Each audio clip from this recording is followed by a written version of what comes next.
大家午安，我是台积电法人关系处的苏志凯，欢迎您参加台积公司2021年第一季的法人说明会。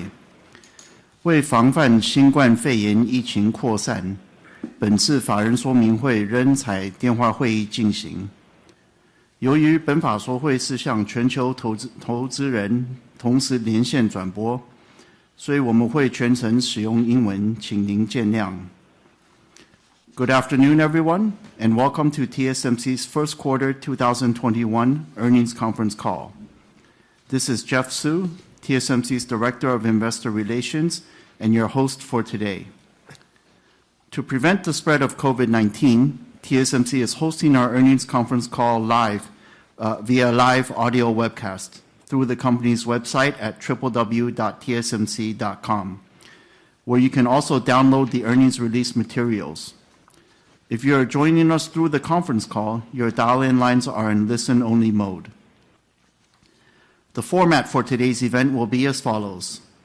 First, TSMC's Vice President and CFO, Mr. Wendell Huang, will summarize our operations in the first quarter 2021, followed by our guidance for the second quarter 2021.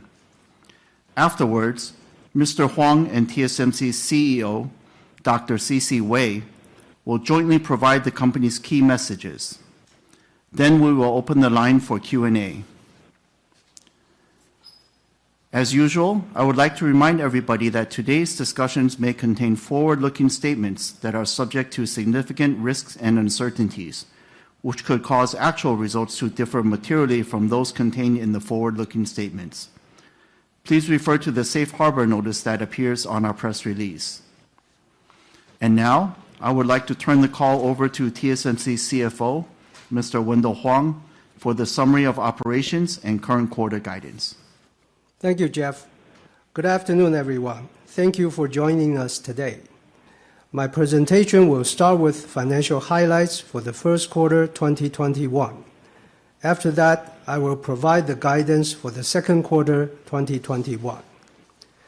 First quarter revenue increased 0.2% sequentially in NT dollars, or 1.9% in US dollars. Our first quarter business was supported by HPC-related demand, balanced by a milder smartphone seasonality than in recent years. Gross margin decreased 1.6 percentage points sequentially to 52.4%, mainly due to relatively lower level of capacity utilization and an unfavorable foreign exchange rate. Total operating expenses slightly increased by 0.8 billion NT, mainly due to higher level of R&D activities for the N5 family.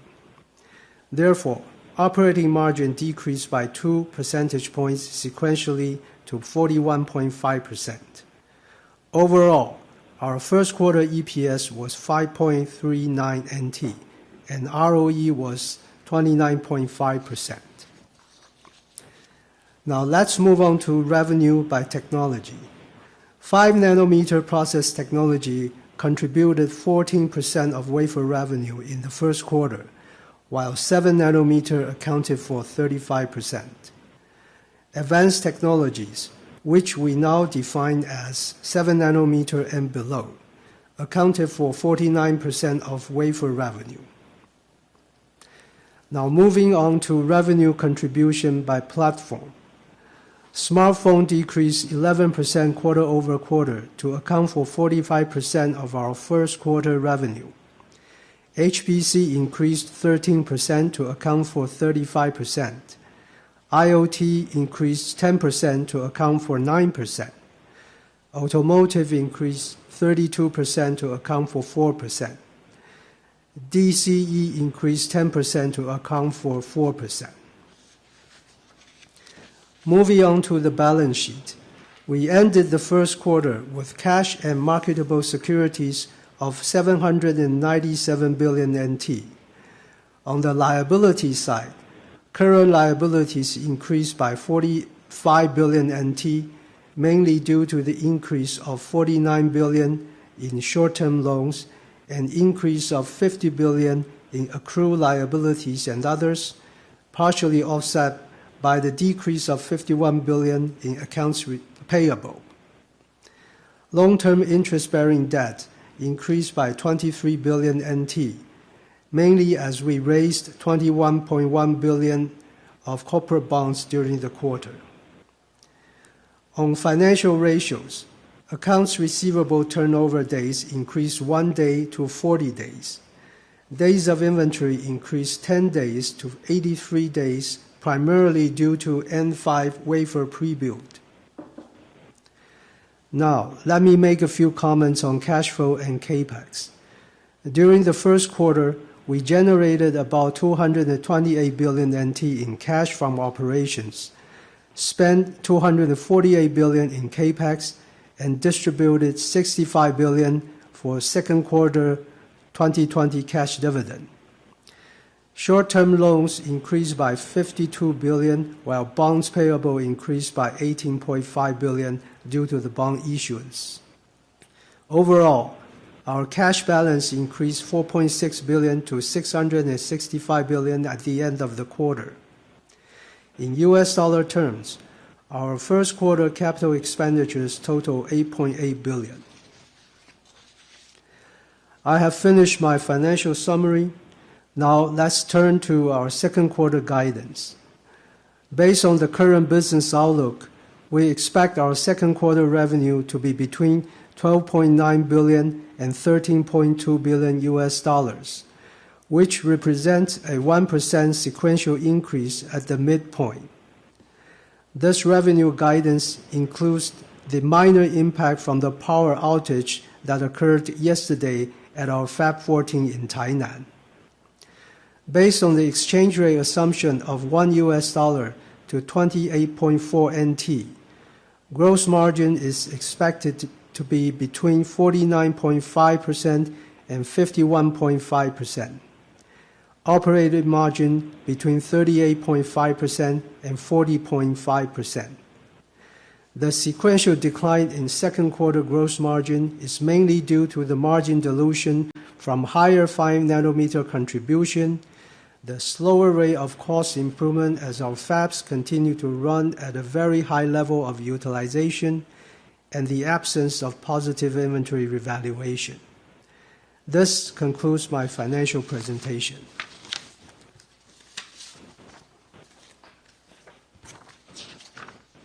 Now let me turn to our key messages. I will start with our near-term demand and inventory. We concluded our first quarter with revenue of 362.4 billion NT, or 12.9 billion US dollars, which was in line with our guidance. The slight sequential increase was mainly driven by HPC-related demand, balanced by a milder smartphone seasonality than in recent years. Moving into second quarter 2021, we expect our revenue to be flattish as HPC-related demand will continue to grow, offset by smartphone seasonality. On the inventory front, our fabless customers' overall inventory was healthy exiting fourth quarter of 2020. Amidst the lingering macro and supply uncertainties, we expect our customers and the supply chain to gradually prepare higher levels of inventory throughout the year as compared to the historical seasonal level. We expect this to persist for a period of time, given the industry's continued need to ensure supply security. Looking ahead to the second half of the year, we expect our capacity to remain tight throughout the year, supported by strong demand for our industry-leading advanced and special technology. For the full year of 2021, we now forecast the overall semiconductor market, excluding memory, to grow about 12%, while foundry industry growth is forecast to be about 16%. For TSMC, we are confident we can outperform the foundry revenue growth and grow by around 20% in 2021 in US dollar terms. Next, Let me talk about our capital budget for this year. Every year, our Kpacks is spent in anticipation of the growth that will follow in future years. As we enter a period of higher growth, underpinned by the multi-year structural megatrends of 5G-related and HPC applications, we believe a higher level of capital investment is necessary to capture the future growth opportunities. In order to meet the increasing demand for our advanced and specialty technologies in the next several years, we have decided to raise our full year 2021 Kpacks to be around $30 billion. About 80% of the 2021 capital budget will be allocated for advanced process technologies, including 3 nanometer, 5 nanometer, and 7 nanometer. About 10% will be spent for advanced packaging and mask making, and about 10% will be spent for specialty technologies. Now, let me turn the microphone over to CC. Thank you, Wendell. We hope everybody is staying safe and healthy during this time. First, let me talk about the capacity shortage and demand outlook. Our customers are currently facing challenges from the industry-wide semiconductor capacity shortage, which is driven by both a structural increase in long-term demand as well as short-term imbalance in the supply chain. We are witnessing a structural increase in underlying semiconductor demand as a multi-year megatrend of 5G and HPC-related applications are expected to fuel strong demand for our advanced technologies in the next several years. COVID-19 has also fundamentally accelerated the digital transformation, making semiconductors more pervasive and essential in people's lives. In addition, the need to ensure supply security is creating short-term imbalance in the supply chain, driven by supply chain disruption due to COVID-19 and uncertainties brought about by geopolitical tensions. Now let me talk about TSMC's investment plan and disciplines. TSMC's mission is to be the trusted technology and capacity provider for the global logical IC industry for years to come. In order to support our customers' growth, TSMC is taking several actions to help address the capacity shortage for our customers. We are working hard to increase our productivity to drive more output, to help support our customers for the near term. To address the structural increase in the long-term demand profile, we are working closely with our customers and investing to support their demand. We have acquired land and equipment and started the construction of new facilities. We are hiring thousands of employees and expanding our capacity at multiple sites. TSMC expects to invest about $100 billion through the next 3 years to increase capacity, to support the manufacturing and R&D of leading-edge and specialty technologies. Increased capacity is expected to improve supply certainty for our customers and help strengthen confidence in global supply chains that rely on semiconductors. Our capital investment decisions are based on 4 disciplines: technology leadership, flexible and responsive manufacturing, retaining customers' trust, and earning the proper return. At the same time, we face manufacturing cost challenges due to increasing process complexity at leading nodes, new investment in mature nodes, and rising material costs. Therefore, we will continue to work closely with customers to share our value. Our value includes the value of our technology, the value of our service, and the value of our capacity support to customers. We will look to firm up our wafer pricing to a reasonable level.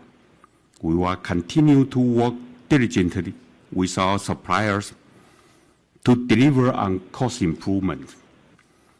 By taking such actions, we believe we can continue to earn a proper return that enables us to invest to support our customers' growth and fulfill our mission as trusted foundry partners.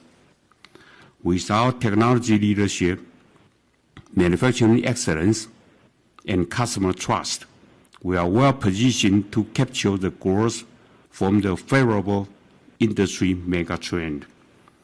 We reiterate our long-term revenue to be 10 to 15% CAGR from 2020 to 2025 in US dollar terms. Next, let me talk about the automotive supply update. The automotive market has been soft since 2018. Entering 2020, COVID-19 further impacted the automotive market. The automotive supply chain was affected throughout the year, and our customers continued to reduce their demand throughout the third quarter of 2020. We only began to see sudden recovery in the fourth quarter of 2020. However, the automotive supply chain is long and complex, with its own inventory management practices.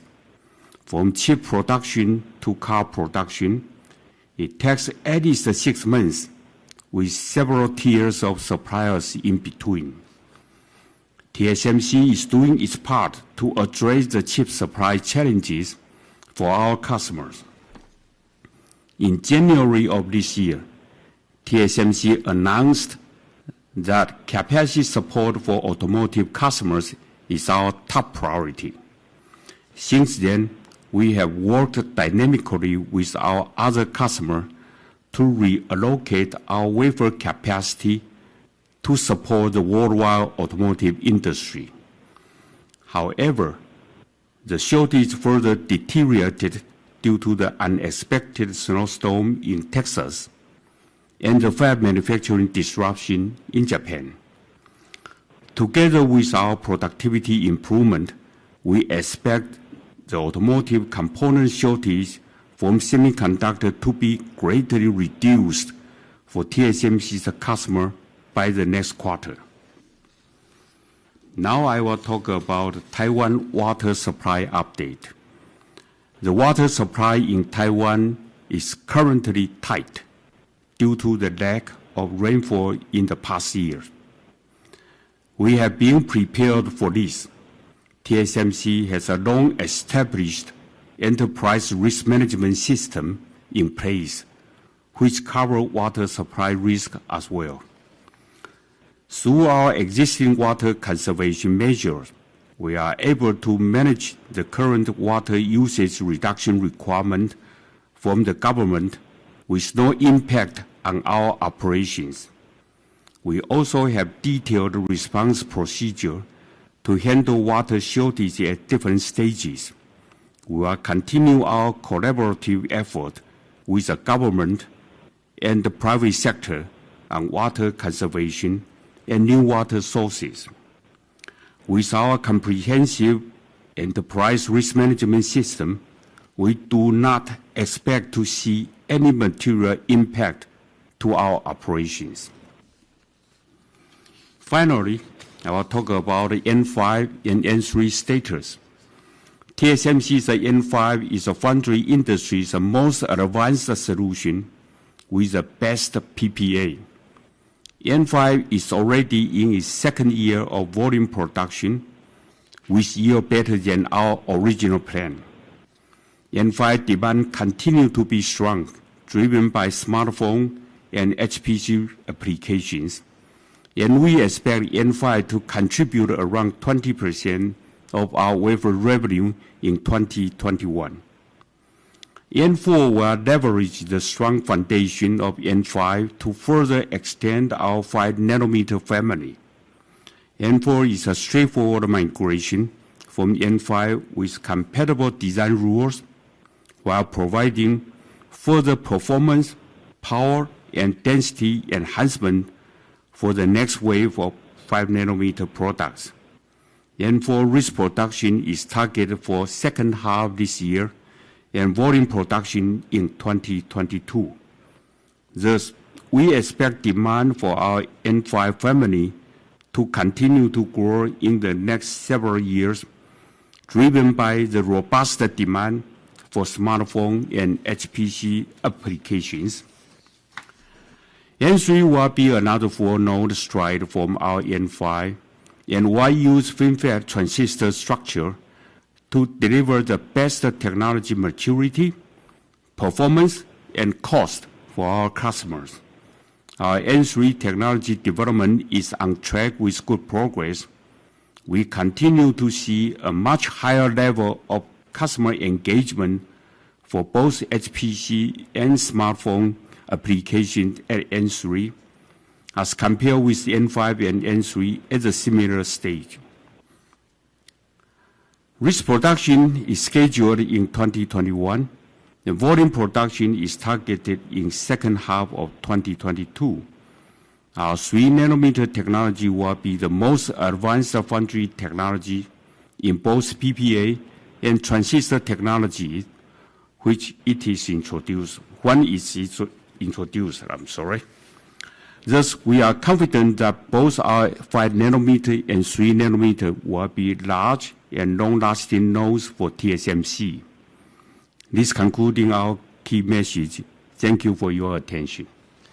Thank you, CC. This concludes our prepared statements. Before we begin the Q&A session, I would like to remind everybody to please limit your questions to 2 at a time, to allow all the participants an opportunity to ask their questions. Should you wish to raise your question in Chinese, I will translate it to English before our management answers your question. For those of you on the call, if you would like to ask a question, please press the 0, then 1 on your telephone keypad now.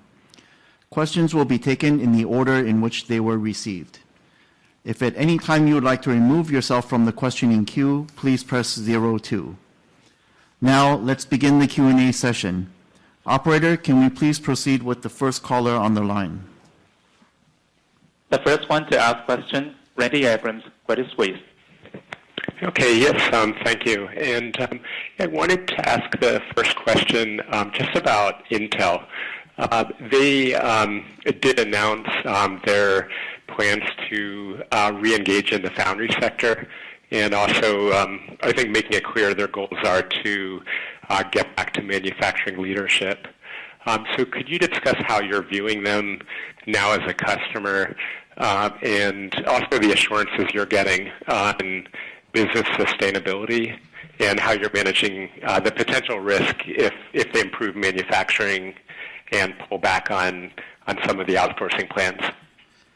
Okay, Randy, let me summarize your first question. Randy's first question relates to Intel and their recent announcement to re-engage on foundry and get back to a manufacturing leadership position. So Randy's question is, how does TSMC view Intel as a customer? What kind of business assurances are we getting on the sustainability of the business? And how do we manage any of the potential risks?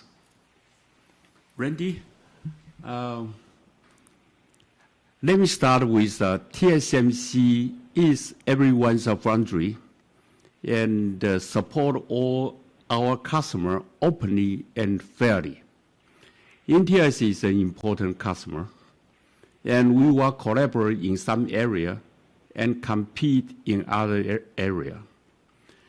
And we always work with our customer to develop the necessary technology to support their products. Now let me comment a little bit on the competition. As a leading pure play foundry, TSMC has never been short on competition in our 30-plus year history, and we know how to compete. We are continue to focus on delivering technology leadership, manufacturing excellence, and earning our customers' trust. The last point, customers' trust, is very important because we do not have internal product that compete with our customer. So we can be the trusted technology and capacity provider and for years to come.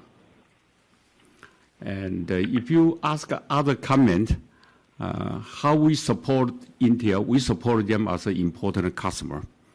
And we plan our capacity for the long-term industry mega trend also.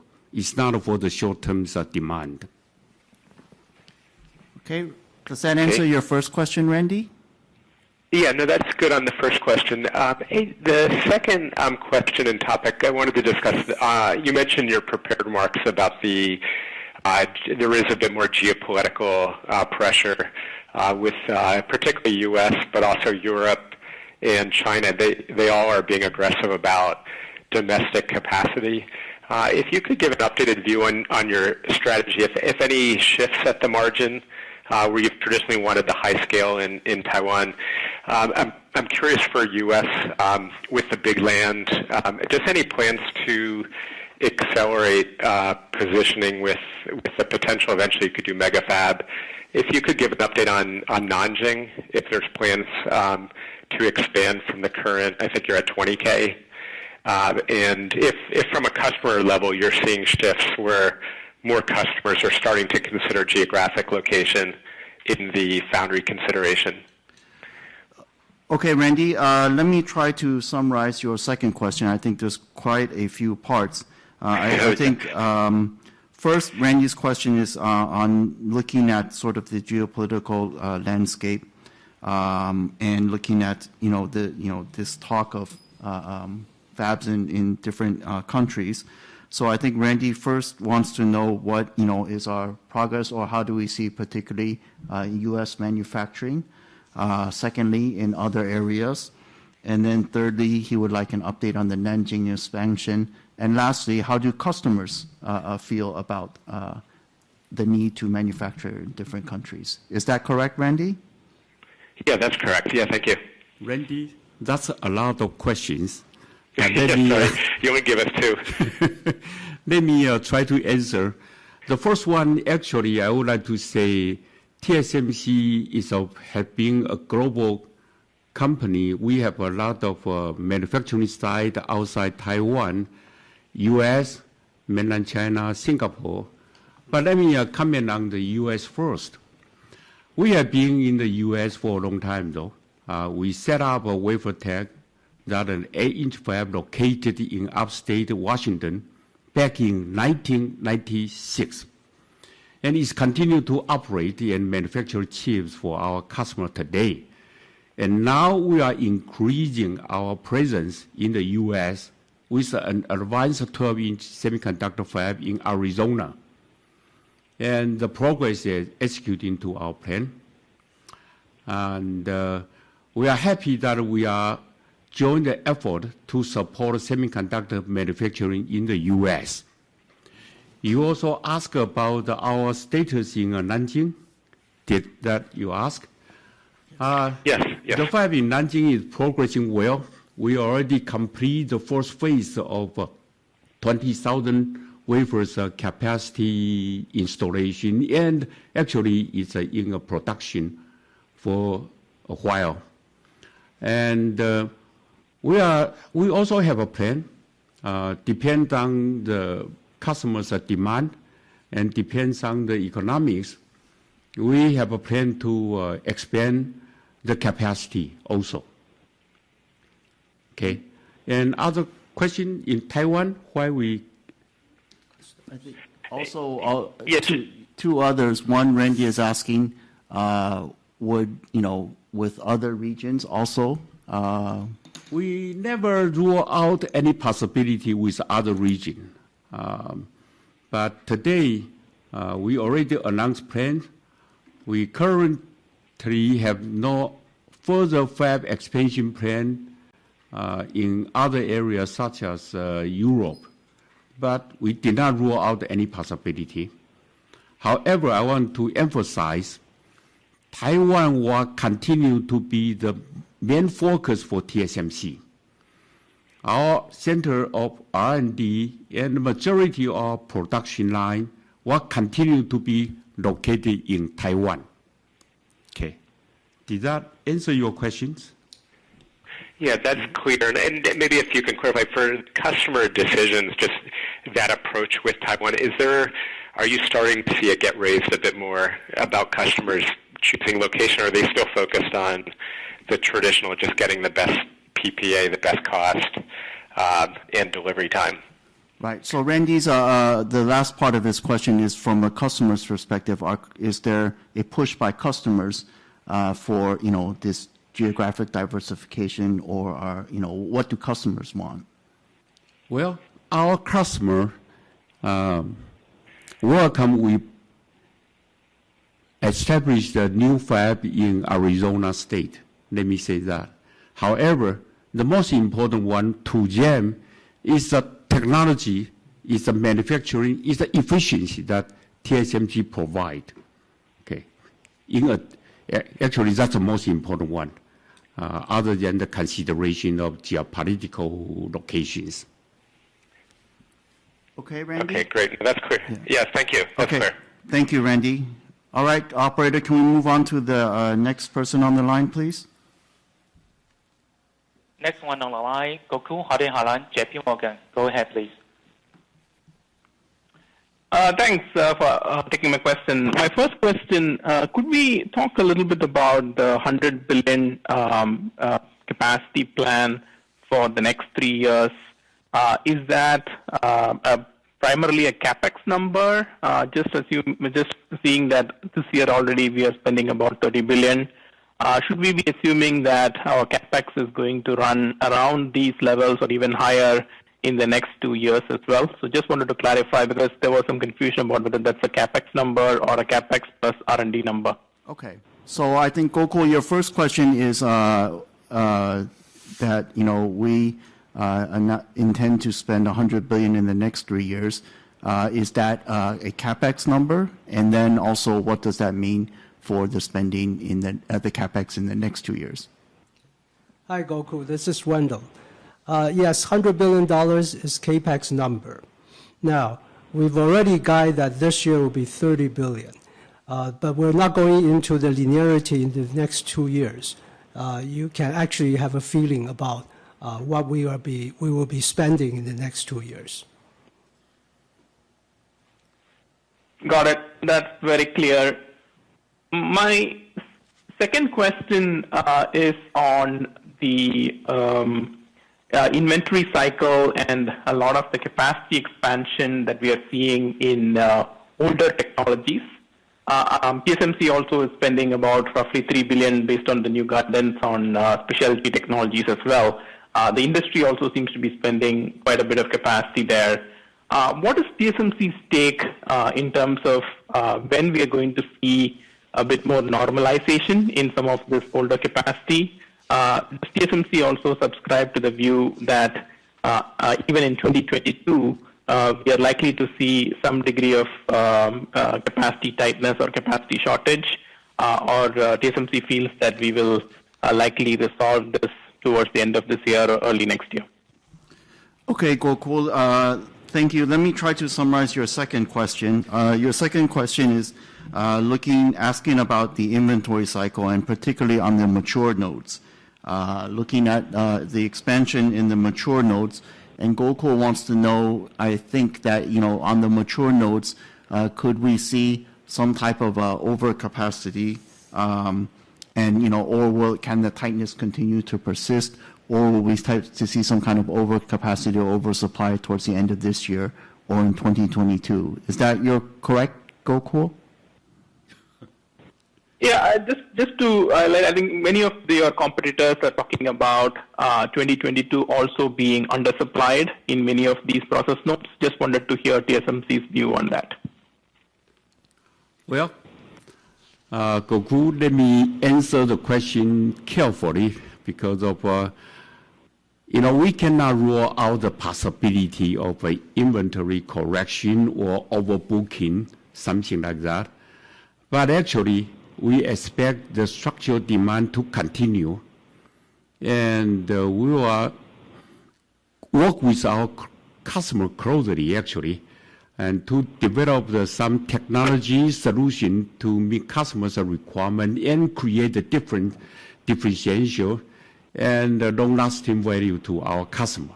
As a result, we see the demand continue to be high, and the shortage will continue throughout this year and may be extended into 2022 also. Did that answer your questions?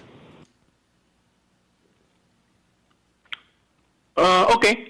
So do you also feel that customers will continue to hold on to a higher level of inventory for quite some period of time? Is that the way you think about inventory as well? Yeah, we expect the customer, almost all of them, to prepare a higher level of inventory. That is because of today, geopolitical tension continue to persist.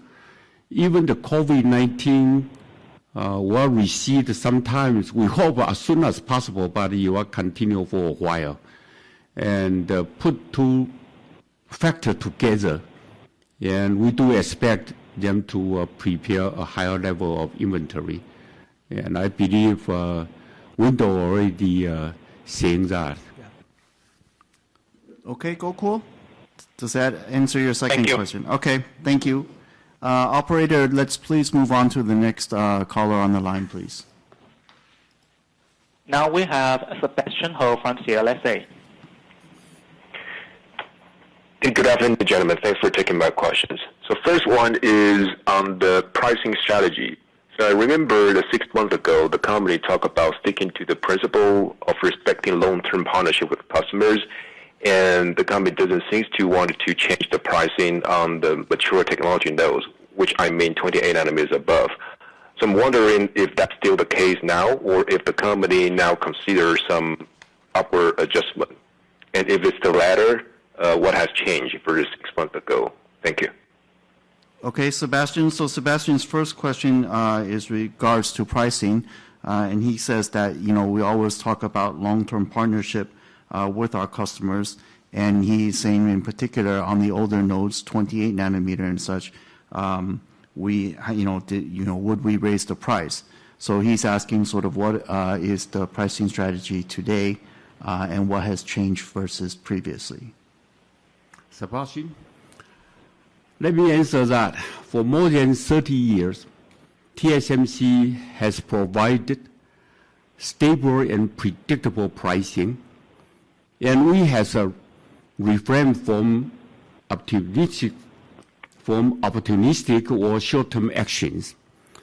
But now, as I said in my statement, the cost structure start to change, structural change, because of we have to invest on the leading-edge technology, which is more complex than ever. And we also increase the mature technology node capacity, which a lot of them already being fully depreciated. And now we have to invest in the new tools. So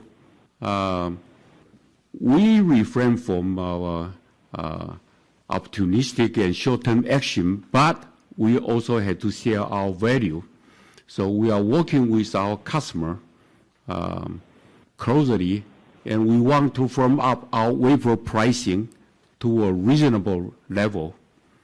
And we are also work with our supplier to deliver the cost reduction, and we want to earn a proper return that enable us to continue to invest to support our customers' growth.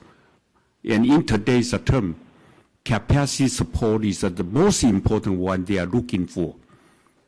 Okay. Okay, so Got it. That's fair.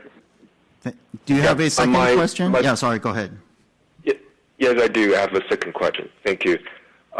I think we're, for many reasons, we've seen that many countries globally, they plan or they want to build their own semiconductor fabrication capacity domestically. We're also seeing some IDM. They are forced to increase their insourcing or add some internal capacity because of the chip crunch. So my question is that IDM outsourcing has been one favorable driver for the foundry industry and TSMC growth in the past 3 decades, and how TSMC see this trend evolving in coming years. And would you be concerning these could lead to some overcapacity in a few years, even if some of those may not be effective? This is my second question. Thank you. Okay, Sebastian, let me summarize your question. Your observation that, countries are pushing for more domestic manufacturing and IDMs are also looking at expanding capacity. So Sebastian's question is looking at IDM outsourcing. Do we see this trend slowing down, or how do we see it in the next coming few years? And could this capacity that's being built result in excess capacity? Well, Sebastian, let me say that in our long-term forecast, we continue to see the IDM's outsourcing continue to increase. And so we prepare the capacity for that also. And we don't think that IDM try to expand their own capacity will result in overcapacity situation. Because of technology is the most important thing, let me say that.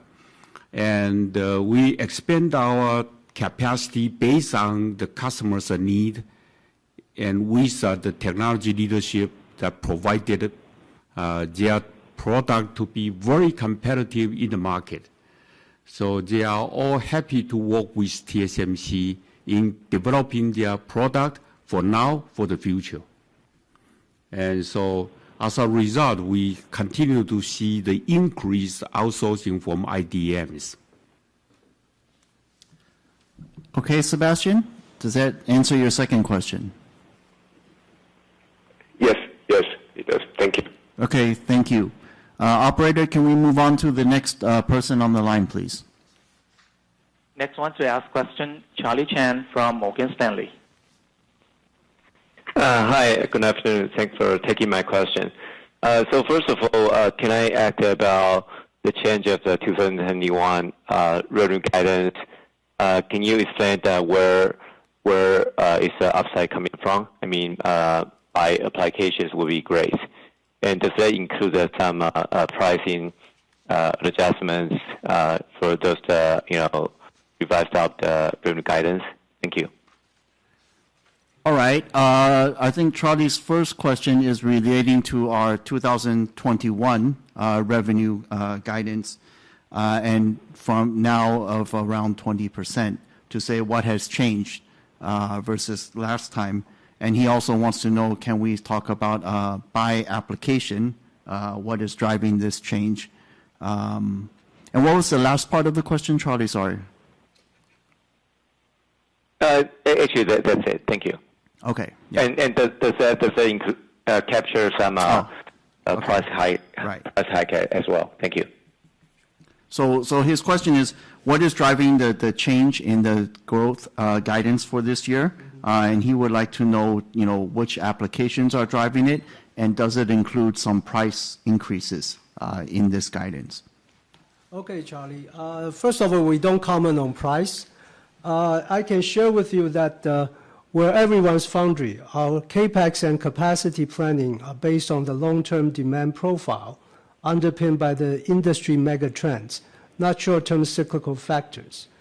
We are seeing stronger engagement with more customers on 5 nanometer and 3 nanometer as compared to 3 months ago.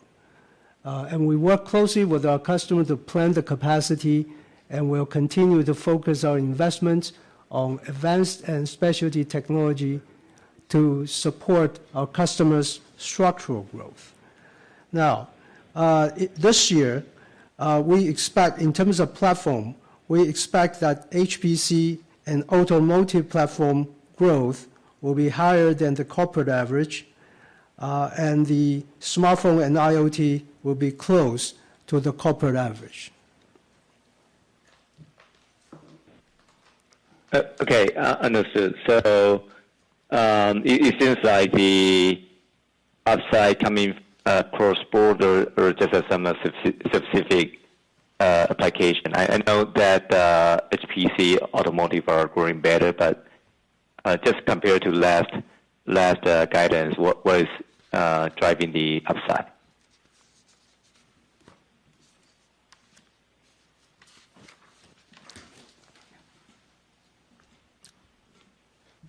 Okay, actually, all the platforms have upside compared to 3 months ago.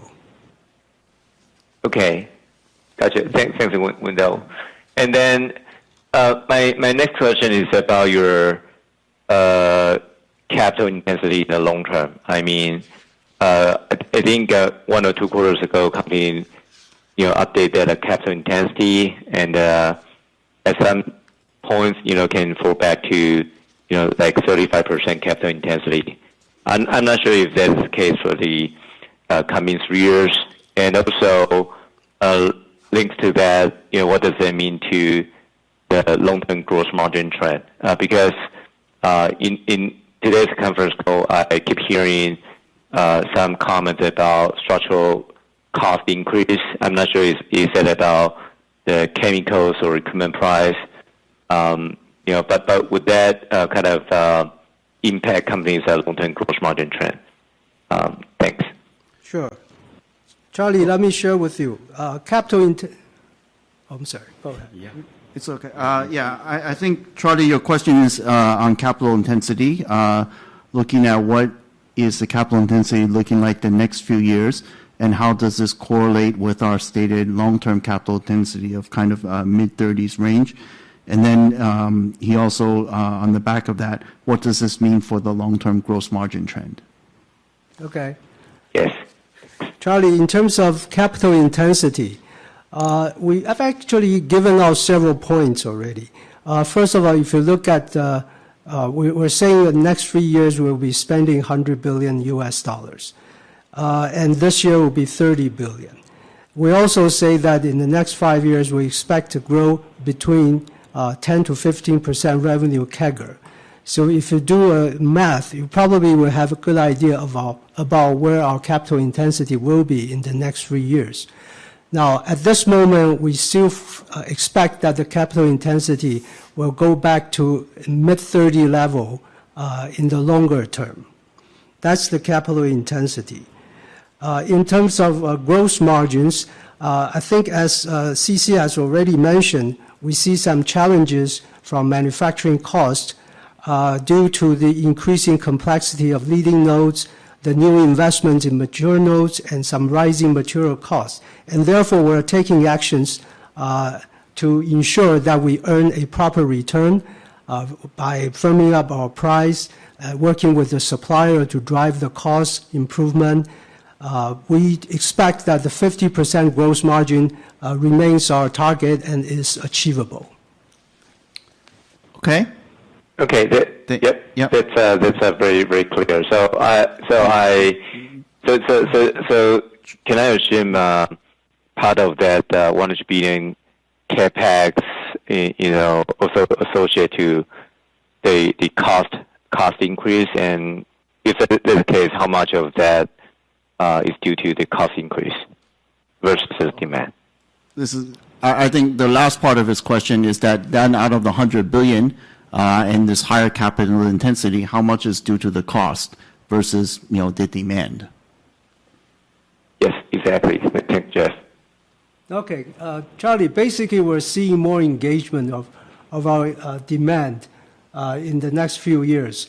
So I would say most of the Kpacks come from the strong demand for our advanced technology and specialty technology, especially 5 and 3 nanometers.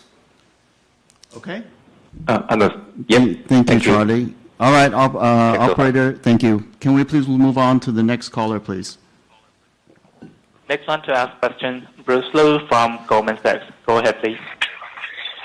Hi, thank you for taking my questions. My question wants to stick with the 100 billion Kpacks. I mean, I think this is the first time for Tsmc to announce a multi-year Kpacks. I think this suggests like very strong growth even beyond 2023 or 2005. So can you give us a little bit more color about like what kind of application demand which is strong enough to give the company such as high confidence for the Kpacks? I mean, we've seen through the several cycles, but how can we have confidence for the demand like 3 to 5 years down the road? Also, assuming TSMC mostly invest in advanced nodes, do you foresee the mature node capacity tightness continue, and how and when this can be resolved? Thank you. Okay, so Bruce has two questions. Both first is related to our Kpacks. With such a high level of spending, what is giving us the confidence that we see out over the next several years to intention to spend this $100 billion? And then his second, well, maybe we'll go that first and then second question. Okay, let me answer that one first. And in fact, we are seeing stronger engagement with more customers on 5 nanometer and 3 nanometer. And the engagement is so strong that we have to really prepare the capacity for it. And that's the main reason. And so what is the second? And then his second question is then looking at our Kpacks, with the majority of our Kpacks being on advanced nodes, on the mature nodes, then will I think the supply-demand gap at mature nodes further widen? We did see the gap that mature node capacity not enough to support all the products in the market. So we are working with our customer closely and to analyze the gap, and we are also preparing to invest on the mature node, as I said in my statement. But most important, we are developing the technology, specialty technology with a mature node, and to support our customers' need. So their product can be very competitive in the market, and so we can have demand secured for the next few years, and we decide to invest on the mature node capacity. Okay, Bruce, does that answer your two questions? Can I take one? We have to limit to two. Sorry, there's a lot of people still waiting. Thank you. Operator, can we move on to the next, please? Next one to ask questions, Robert Sanders from Deutsche Bank. Go ahead, please. Yeah, my first question, thanks for taking my question, is regarding your Kpacks rising up to the mid-30s by 2023. Are you asking customers to commit earlier than normal on that capacity, and are you considering asking customers for prepayments?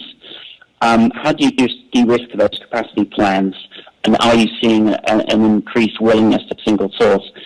My second question was, how far are you actually booked out on capacity, and at which nodes is the biggest gap between demand and your capacity? Thank you. Okay, Robert, we'll take your questions one at a time. So his first question is looking at our Kpacks for the next few years.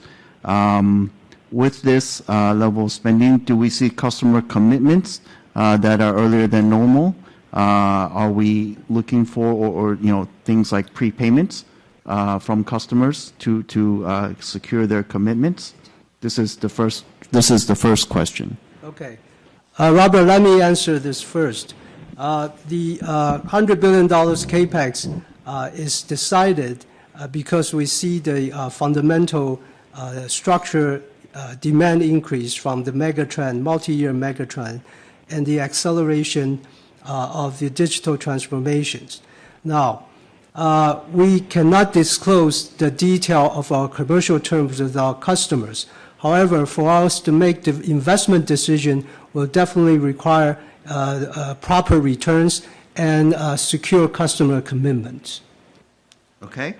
And then Robert's second question is how far are we booked in advance in terms of our demand, and which nodes do we see the biggest gap between what customers may want? Well, I cannot comment on which node because almost all the nodes are in today is a high demand. However, let me stress again that our investment in the capacity is for the future, many years to come, because we work with customer closely and to plan for the next few years as capacity support to them. And the customer talking to TSMC and lay out their product plan for the next few years, at least 3 to 4 years, and we plan the capacity for that. Okay. Thank you.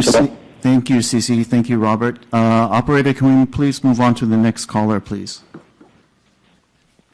And now we have Brett Simpson from Arete Research. Yeah, thanks very much. I had a question on the crypto activity at TSMC. I guess we've seen record hash rate expansion around Bitcoin ASICs and Ethereum GPU mining in the last couple of quarters. So can you maybe share with us what portion of sales, HPC sales, is crypto at the moment? And then as we get into the second half of the year, should we expect this to decline? And I wanted to get your perspective. A couple of years ago, we had extreme volatility around crypto. Bitcoin is now $1 trillion market cap. Is this good business for TSMC? Do you think this time will be different? Just wanted to get your perspective on this. Thanks. Okay, so let me repeat your first question, Brett. He's asking about within HPC looking at cryptocurrency, and he's asking what is the contribution we're seeing from cryptocurrency, or crypto mining, I should say, to our revenue, and do we expect this? How do we expect this to go in the second half of this year? And then a longer-term question, which is how do we view this business? Well, let me answer the question. TSMC's technology is a leading technology, and that's why even cryptocurrencies are mining using TSMC technology a lot. But I cannot comment on what is the percentage or how much of this particular market sector to our revenue. However, I can say that cryptocurrency mining today is more mature than it was 2 or 3 years ago. And it remains a volatile market. However, we will continue to work closely with our customers in this field. Okay, Brett, and do you have a second question? Great. Yeah, sorry. Yeah, thanks. I wanted to talk about the inventory levels at TSMC at present. It grew quite significantly, and I think you mentioned it was N5 related. Now, many of your smartphone customers are saying they have shortages at leading edge, and you're building inventories at 5 nanometers. So how do we reconcile that? And then just looking at Q2, would you expect inventories to rise again in the June quarter? Thanks. Okay, Brett. So you're asking about TSMC's inventory days, right? And so Brett is asking what is leading to the increase in the inventory days at the end of first quarter, and then how do we expect this to trend in the second quarter? Okay, Brett. We pre-bill for our customers during seasonal low level, as we did before. Now, when we start to ramp in the higher season, the inventory usually come down naturally, as before. Okay. Does that answer your question, Thank Brett? you. Thank Yep. you. Great. Perfect. Thanks, Brett. That's great. Thanks. Operator, can we move on to the next person on the line? Now please welcome Roland Shi from Citigroup. Please go ahead. Hi, good afternoon. My first question is also for this 100 billion Kpacks. Can you clarify, is this year's Kpacks of 30 billion included in this 100 billion or not? And also, I use your long-term capital intensity target Last time you say long term is 3 to 5 years. And then I use this, about 30 billion CapEx, maybe in 2024.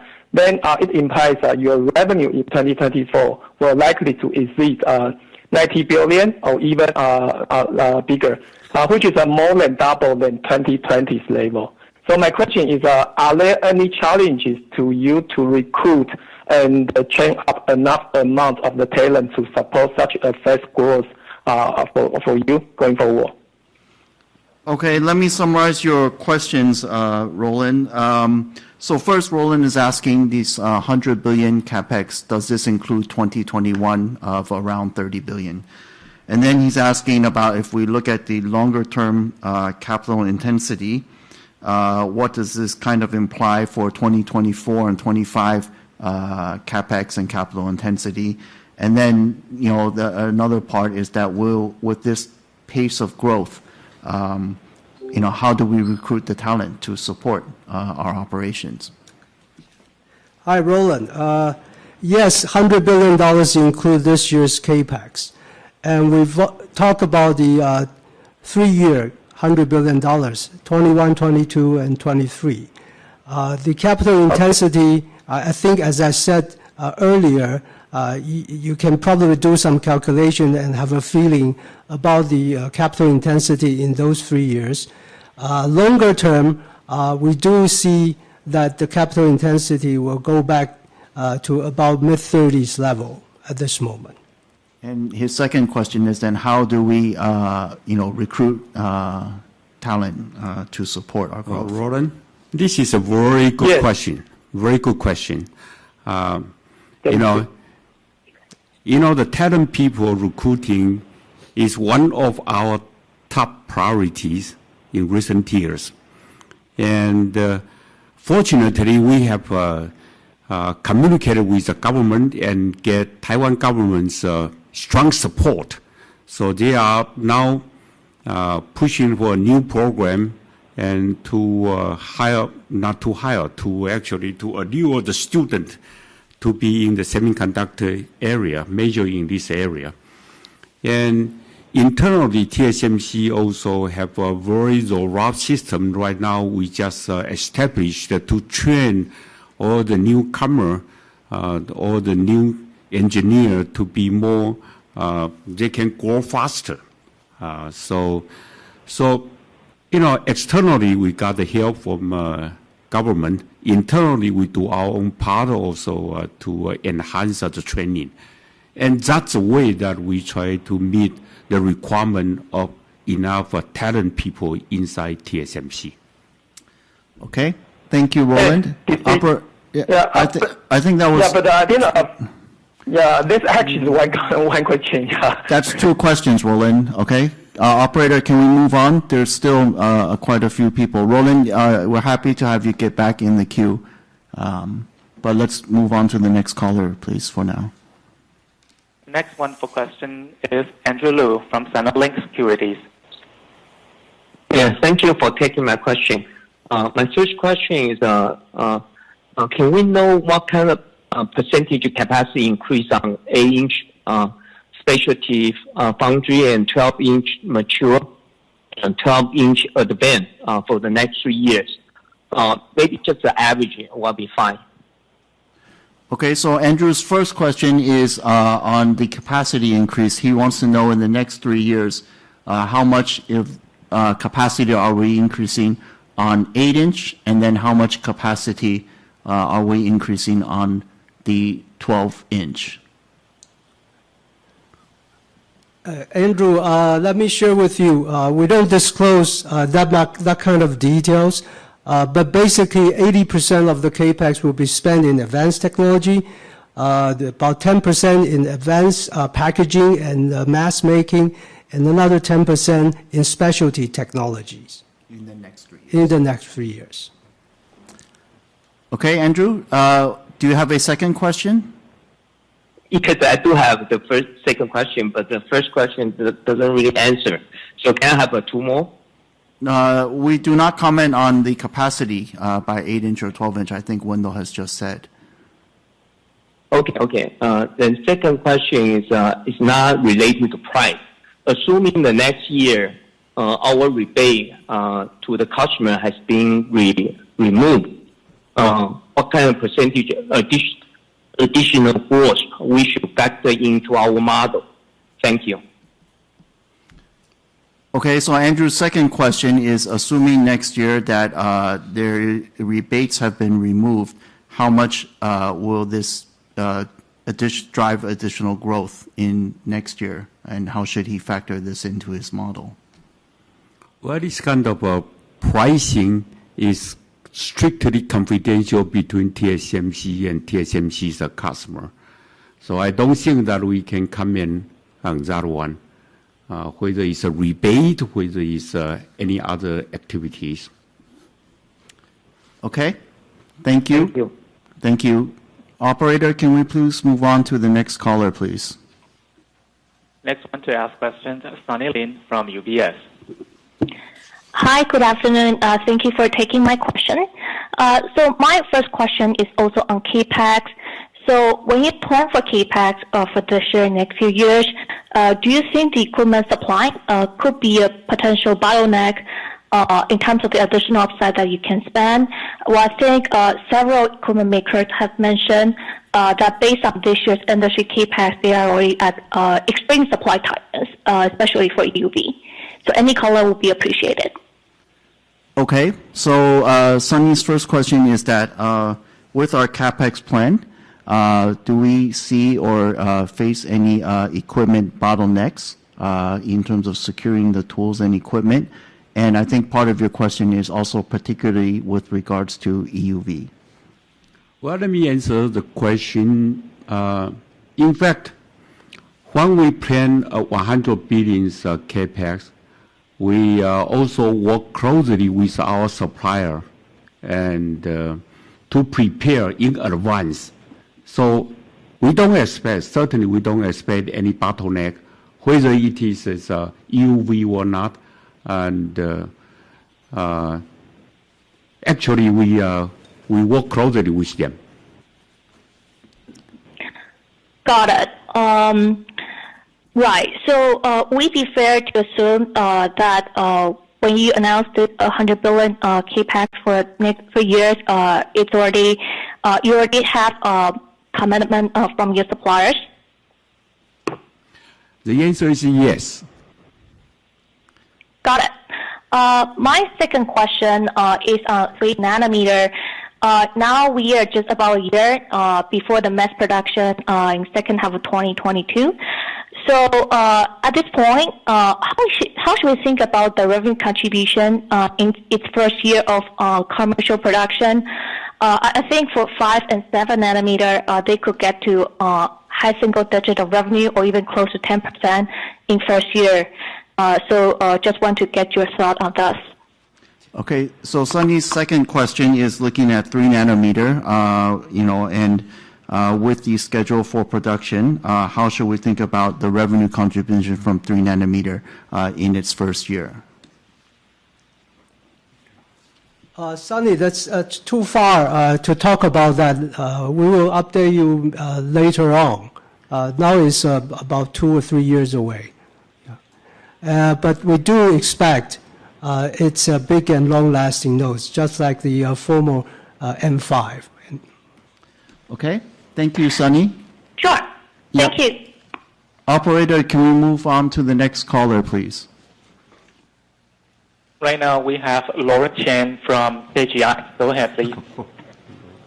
Yes, hi, good afternoon. Thank you for taking my question. My first question is still similar to previous question about inventory days and inventory level. I think both Wendell and Ceci mentioned already that high inventory probably will persist for a while. But in what level we may start to worry about that, or what would be the checking point?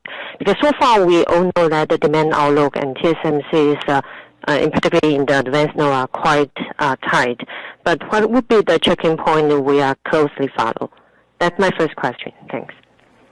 Okay, so Laura's first question is with regards to inventory and inventory levels. She understands the demand is tight. But do we worry about inventory levels? What are the type of checking points that we would look at? Well, let me answer that question.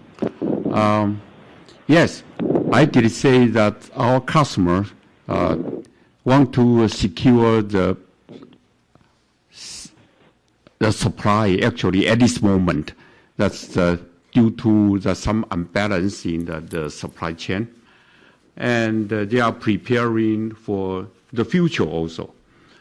But how we are going to do to test this, what is the checking point? Actually, let me say that we are working with our customer closely. If not daily, it's at least we check them very, very often. And we make sure that all the demand to TSMC has been secured, and we prepare the capacity for that. Okay, thank you. And my second question is also about the mature node. I think Cici mentioned about some specialty design, special technology for mature node. I recall you mentioned before about the CIS progress and also the gallium nitride progress. Can you give me more update or some special technology you are working now with the mature node, which may be the expansion in the next few years? Okay, so Laura's second question is looking at the mature nodes, and that ECC mentioned that our strategy is to work with customers to develop specialty technologies at those mature nodes. So she's wondering if we can give a little more examples of what types of specialty technologies. Is that correct, Laura? Yes, thank you. And also FDSOI as well, if it's possible. And FDSOI in other areas. Well, let me answer the last one first. We don't work on the FDSOI per se. Okay.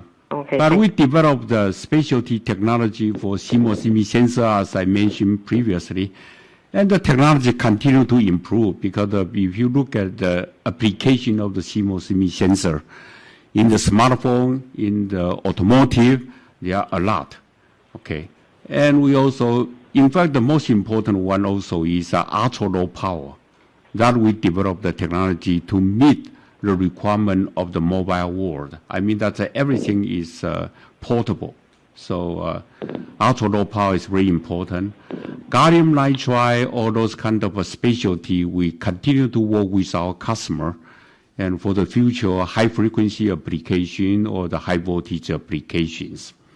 We also work on the RF technology, radio frequencies. It's important because of 5G's era. The RF become very, very important in application in the Wi-Fi communication area, and a lot of them. So following that question, do we have space or any capacity to further expand those technology here in Taiwan? So Laura's asking then, will space be a constraint or limitation for the specialty? Good question. We are working with a customer to expand our capacity whenever necessary. Okay. Okay, all right. Thank you, Laura. Operator, can we move on to the next person on the line, please? Yeah, next on the line is Rick Shi from Taiwan Securities. Yeah, hi. Good afternoon, guys, and thank you so much for taking my question. I just got one question here. I think regarding your second quarter guidance, the revenue is going to grow sequentially in US dollar terms. And also, if I don't remember wrong, the window did say that your inventory increase in Q1 was mainly because your customers pre-built inventory for 5 nanometer. So that assumed that your 5 nanometer contribution will also increase in second quarter. So, and also the exchange rate also not getting worse, right? So against the backdrop of these three positive factors, right? Revenue increase, 5 nanometer increase, and favorable exchange rate. Why your gross margin guidance for second quarter is below your first quarter? Okay, so Rick's question is looking at the second quarter and looking at the gross margin guidance. Why is it basically lower than the first quarter, or a sequential decline if you use the midpoint. Okay. Rick, let me explain to you. The sequential decline is mainly due to mix, as the contribution from M5 will increase, but it still carries a dilutive effect. And secondly, we see a slower rate of cost improvement as our fabs continue to run at a very high level of utilization, leaving less time to do cost improvement activities. And lastly, a more technical thing is the absence of a positive inventory revaluation in the quarter. I see. Thank you. Thank you so much. Okay, thank you, Rick. Let's move on to the next caller, please. Next one to ask questions is Aaron Jin from Nomura Securities. Thanks for taking my question. This question was not asked before, so I wish to ask before end of the call. You said customers' engagement on N3 and the N5 are stronger than what you saw 3 months ago, which drives your 100 billion Kpacks for next 3 years. Okay, so let's ask in this way. Compared with 3 months ago, are you now projecting a bigger market share gain potential over the next 3 years at pure foundry market on your widening technology leadership at the advanced node? This is my only question. Okay, Aaron. So Aaron's question is looking at the fact that we said customer engagement at 5 nanometer and 3 nanometer are stronger than what we saw a few months ago. So does this mean that we're going, expect to gain bigger or larger market share as a result? Is that correct, Aaron? Yes, and a bigger market share than expected 3 months ago. Versus 3 months ago. Okay, let me answer that question. Certainly, as compared with 3 months ago, we have some progress in engaging with the customer to get their commitment to work with TSMC on 5 nanometer and 3 nanometer. And whether this one is the indication of TSMC's technology leadership, I would happily to say yes.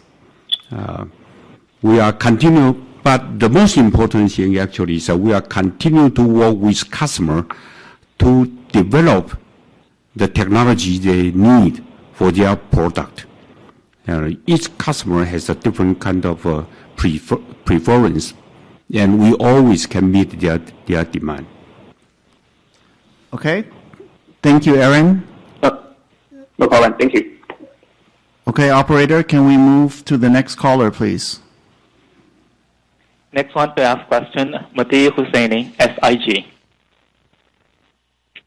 Yes, thanks for taking the question. My first question has to do with some of the comparisons that you provided during last earnings conference call. You were comparing the capital intensity and the growth prospect to the period of 2010 and 2015. In that context, my question has to do with depreciation back then during the period of 2010 through 2015. Depreciation increased at a growth rate of 20%. How do you see that growth rate changing in the period of 2020 and 2025? And I have a follow-up. Okay, so Mehdi's first question is looking at, I think, basically looking at depreciation and looking at, as we enter a higher period of growth, what does our depreciation look like? And also he is asking about the depreciation growth or increase, given that we expect to grow, between 10 to 15% in 2020 to 25 CAGR period. What does the depreciation growth look like this year and then beyond? Okay. I can share with you that the depreciation this year will be around 30% higher than last year. And we are not ready to share with you the rest of the 5-year period's depreciation at this moment. Okay. Do you have a second question, maybe? Sure. Yes, I have a second question. You raise your CapEx spending given the increased demand by your customer, but your revenue growth target remains the same at 10 to 15%. Why aren't you raising the revenue target as you're raising the Kpacks? Okay, so I think Mehdi is asking that we raised the Kpacks spending, and so why will we what is our view of the growth target 10 to 15%? Why are we not raising that as well? Mehdi, actually, if you think about this 10 to 15% 5-year CAGR, it's pretty big range. From what we currently forecast, the revenue target is still within that range, maybe higher to the closer to the higher end than last time. Okay, thank you, Mehdi. Thank you. Thank you. Operator, can we move on to the next caller, please? Now we have Randy Abrams from Credit Suisse. Go ahead, please. Okay, yes, thank you for the follow-ups. The first one on the back end, that's keeping pace. Could you give an update on the spending and momentum you're seeing for the new SOIC, and then also how the CoWoS and Info are progressing? Okay, so Randy's first question is on our advanced packaging solutions. He wants to know what an update on how SOIC is progressing, as well as CoWoS and the other solutions. Is that right, Randy? Yeah, that's correct. Okay.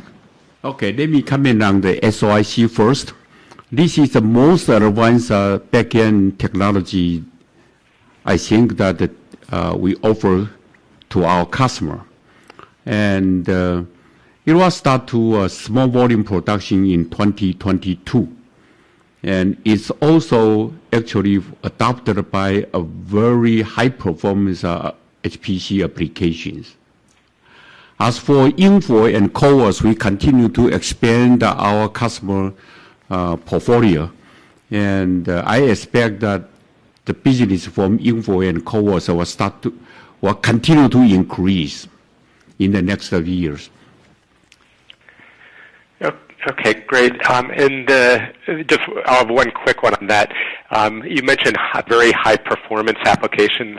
SOIC in a couple years as it ramps, should that be a big also do you expect a pretty big ramp like we saw in the past for Info, where it should be a good volume runner for TSMC? And then I wanted to ask the second question, just a couple clarification on gross margin in second half. 5 will be getting more mature, so I'm curious, factoring your depreciation guidance, 5 getting more mature, if your view is 50% gross margin, or if you're running very tight utilization, we may be able to stay a bit above the long-term range in second half.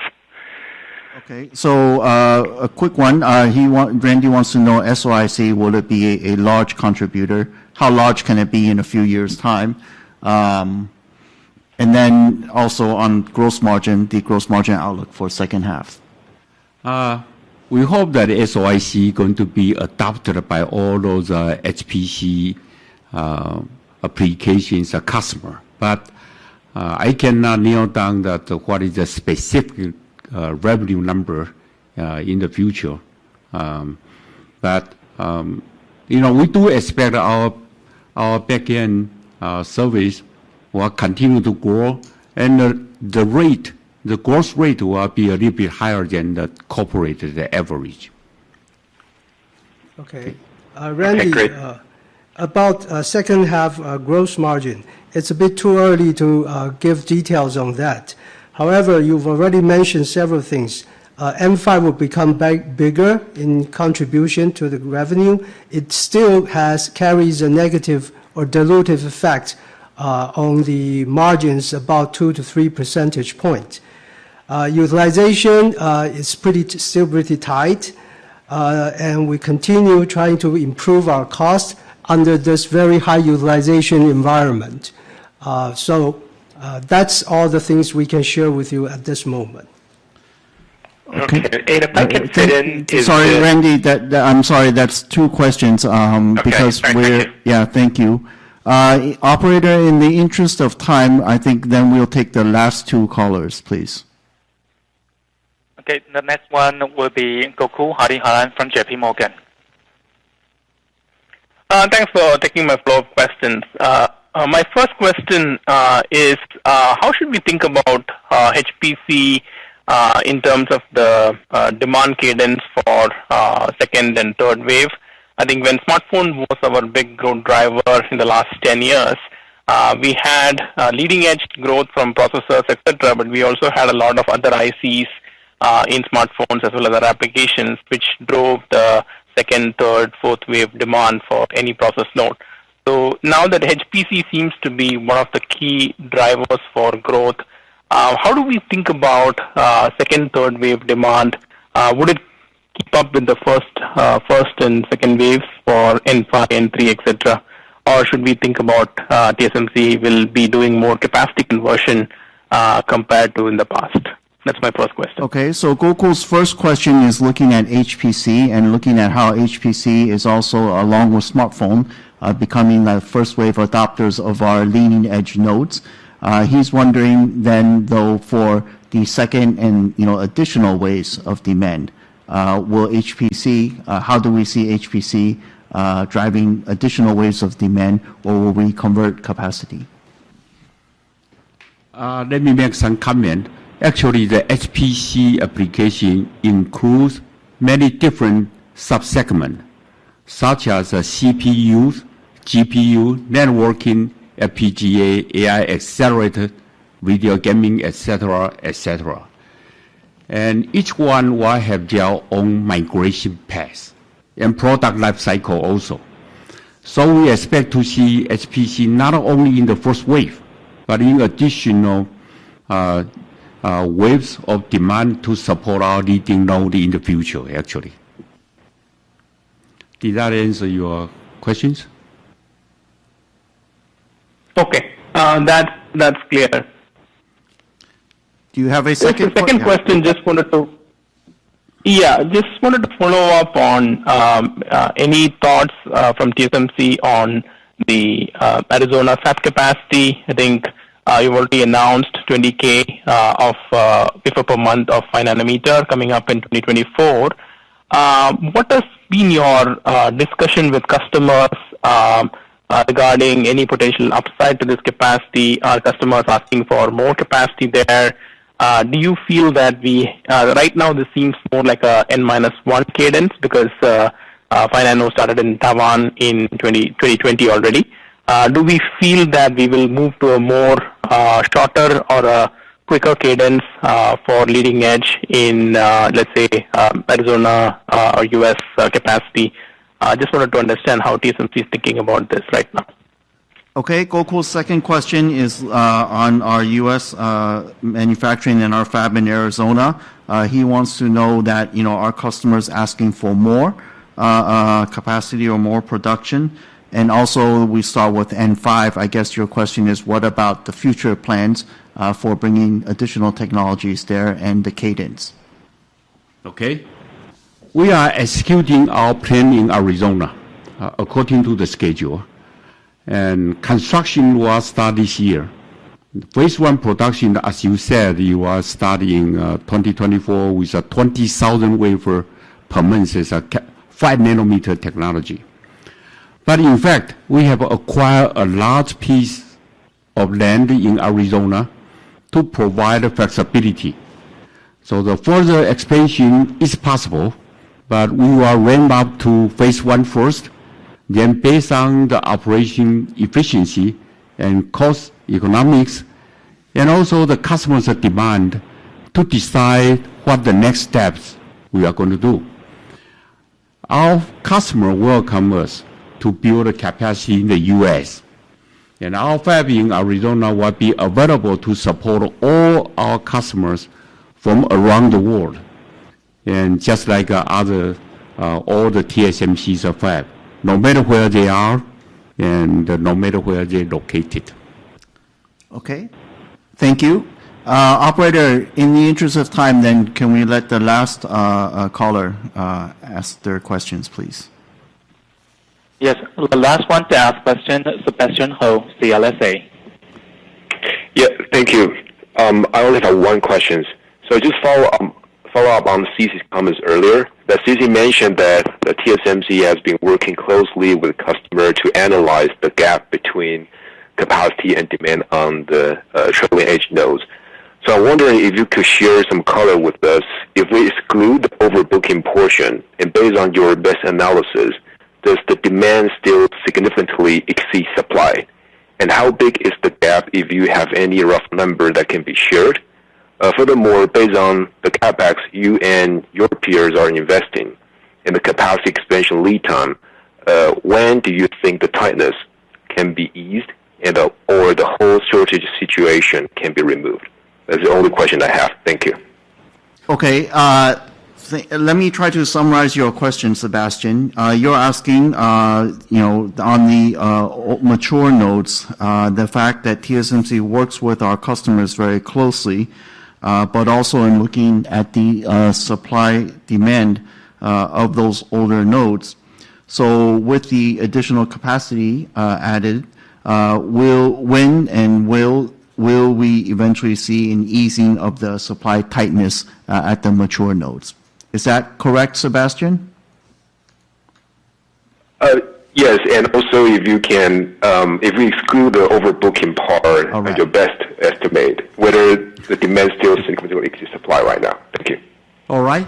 To be frank with you, as I said, we work with customer closely, and so the overbooking is not in our calculation, although we did not exclude out of this possibility. But we do the very detailed analysis internally and, as I said, work with customer closely. And so we prepare the mature nodes capacity for them. However, building a fab from a green fab start and also to install the capacity, it won't be available until 2023. And so, this year and next year, I still expect the capacity tightness will continue, and probably also next year. 2023, I hope that we can offer more capacity to support to our customers. And at that time, we start to see the supply chains tightness will release a little bit. Okay, Sebastian, does that answer your question? Yes, so is it fair for us to conclude that in the next 18 months, it is very safe to assume that we will still be in the supply tightness situation? Is that right? For our customers, we are working with them. Let me say that. But it's still very tight. Yes, you are right. Okay. Okay, thank you. Thank you, Sebastian. This concludes our Q&A session.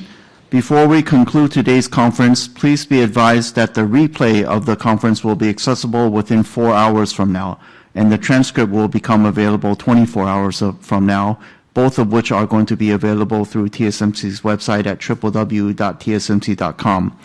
So thank you for joining us today. We hope everyone continues to stay healthy and safe, and we hope you will join us again next quarter. Goodbye and have a good day.